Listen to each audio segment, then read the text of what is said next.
লইছে। নেন ভাই টাকা। তবে কিন্তু ভাই খাবারটা অনেক মজার ছিল। আচ্ছা ঠিক আছে ভাই, আবার আইসেন। আচ্ছা ঠিক আছে।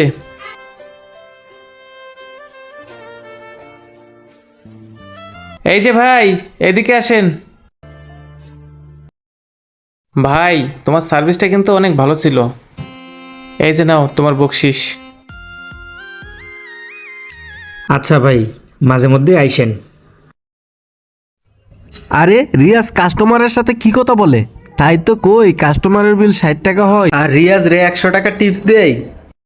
বুঝতে পারছি এই ব্যাপার। আচ্ছা ভাই। এই রিয়াজ দাঁড়াও। জি মহাজন। কি ব্যাপার রিয়াজ, কাস্টমারের বিল হইলো 60 টাকা, তোমার এসে 100 টাকা টিপস দিল, বিষয়টা তো বুঝলাম না। এই চুপ করে থাকো না, বলো। আসলে হয়েছে কি মহাজন, আমি আগে যে হোটেলে চাকরি করতাম ওই হোটেল প্রত্যেক